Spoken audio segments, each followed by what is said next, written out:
is, that almost 300 million meters per second number, is it a hard universal speed limit? Or, as you put it, does it just look like the limit from where we stand? Yeah, maybe because of relativistic effects kind of warping our view. It's a fantastic question. It goes straight to the heart of Einstein's special relativity, really fundamental physics. So our mission today is to dig into the material you provided, Yeah. sort of unpack the ideas. And figure out what the current science says. Is C the ultimate barrier, or maybe just an apparent one? Okay, let's start with the basics from the sources. C's isn't just treated as a speed, it's fundamental. Absolutely. It's a cornerstone constant in modern physics, especially within special relativity. And that theory, special relativity, it's built on two main ideas, right? Two postulates. Exactly. The first one is, well, it feels pretty okay, pretty intuitive. It says the laws of physics work the same for everybody who's moving steadily, uniform motion. The principle of relativity. Okay, that sounds reasonable. Yeah. But the second one, okay, this is where my brain starts to hurt a little. You're not alone. It's the constancy of the speed of light. Meaning light speed in a vacuum is just the same for everyone, no matter what. Exactly. It doesn't matter how fast the light source is moving towards you or away from you. Doesn't matter how fast you're moving. You always measure light speed in a vacuum as c. The source material had that great example. A spaceship. Right. Imagine it's coming at you at half the speed of light, half c. And the pilot turns on the headlights. Yep. Now, common sense might say you'd measure that light coming towards you at c plus the ship's speed, so 1.5 c. Nope. Special relativity and countless experiments confirm you measure it at exactly c. And the pilot inside the ship, looking at the light beam moving away. They also measure it moving away at exactly c. It's absolute. Wow. Okay, so that one fixed speed. It must force other things to change, like space and time themselves. That's precisely where it leads. And it connects directly to mass, energy, and why c acts like this limit. You mentioned the note about light having incredibly finite mass. That phrasing, we need to clarify that based on the source material, right? Yes, it's a key point. Photons, the particles of light, have zero rest mass. Zero. Meaning if they were sitting still, which they can't do. Right, they can't be stationary in a vacuum, but they definitely have energy. Remember ESF, Planck's constant times frequency. And they have momentum, too, PEC. The source also mentions relativistic mass. Which isn't really rest mass, but more related to their energy content. Exactly. It's better to think about their energy and momentum while moving. Okay, so this brings us to Einstein's big equation. Not just EC Ceto, but the full one the material gave us. E squared equals E L-T-C plus PC, where m is the rest mass. Got it. Now look what this equation tells us. For anything with rest mass, so MOO is more than zero. Like electrons, protons, off. Right. As you try to speed them up, make a momentum bigger, the energy E required, it starts to climb. Slowly at first, then faster. Dramatically faster. As the speed gets really close to C, the energy needed to go just a tiny bit faster shoots up. Towards infinity. Towards infinity, yes. And infinite energy is, well, not available. Precisely. So any object with rest mass simply cannot reach the speed of light. It's an insurmountable energy barrier. Okay. That covers things with mass.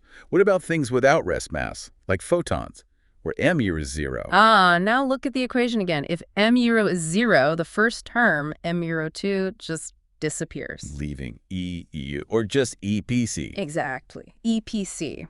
For massless particles, this must be true. And what does peak mean? It means their momentum is their energy divided by c. This relationship only holds if they are traveling at c. So they have no choice. If you're massless, you must travel at c in a vacuum. You can't go slower, you can't sit still. That's it. They can't exist at rest. C is their only speed. So c is a required speed for the massless and the unreachable speed for things with mass, a limit from both sides. A perfect summary. Which brings us right back to your original hypothesis. Could light just seem fastest because of these relativistic effects? Yeah, like time dilation, length contraction. Does that stuff somehow hide faster things, making c just appear to be the limit from our perspective? It's a really insightful question, but the physics, as laid out in the source material, says it's actually the other way around. The other way. Yes.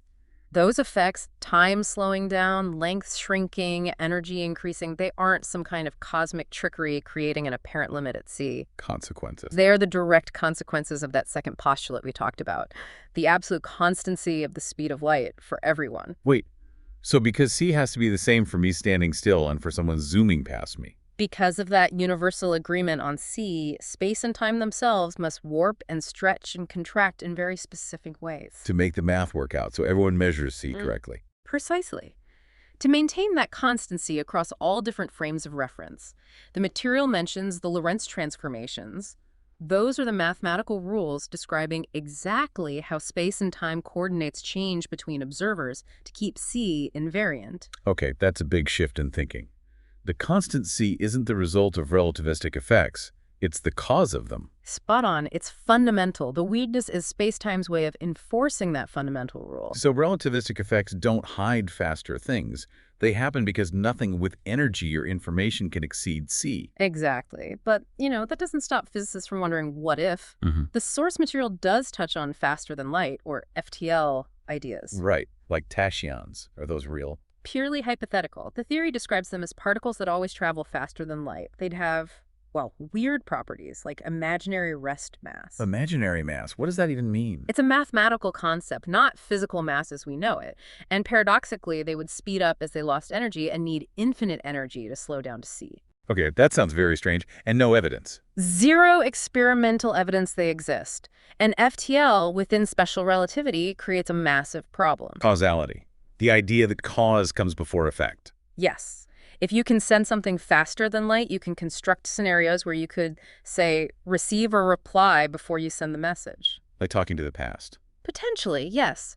It leads to logical paradoxes that undermine the whole structure of physics as we understand it. Cause must precede effect. FTL seems to break that. The material mentioned other ideas too. Wormholes, warp drives. Yes, but those come more from general relativity, Einstein's theory of gravity. They're highly speculative, too, and usually framed not as breaking the local speed limit C, but as finding shortcuts through space-time itself. Like folding space? Sort of, but they typically require exotic things like negative mass or negative energy, which we also haven't found and don't know if they can exist. So, interesting ideas, but very much theoretical. Okay, so let's bring it back to the core idea. Light seems fastest, but maybe isn't really. If something could just travel faster than C, without wormholes or tachyons, what breaks? Well, based on everything in the sources, you break special relativity at its foundation. The two postulates. Especially the second one. The constancy of C is out the window. How would different observers agree on the speed of this FTL object? The whole framework unravels. And the math. The Lorentz transformations. They wouldn't apply anymore. They're derived from C being the invariant speed. And those energy-momentum relationships we discussed. E on C mz step plus PC. Right. That equation explains why mass needs infinite energy to reach C, and massless particles most travel at C. What would happen to energy and momentum for something going faster? The current equations don't give sensible answers. They might become imaginary or undefined. And crucially, the source material points out, we just don't see anything doing it. That's the empirical anchor. Decades of particle physics, pushing particles incredibly close to C. Huge amounts of astronomical data. Nothing has ever been reliably observed to transmit energy or information faster than light in a vacuum.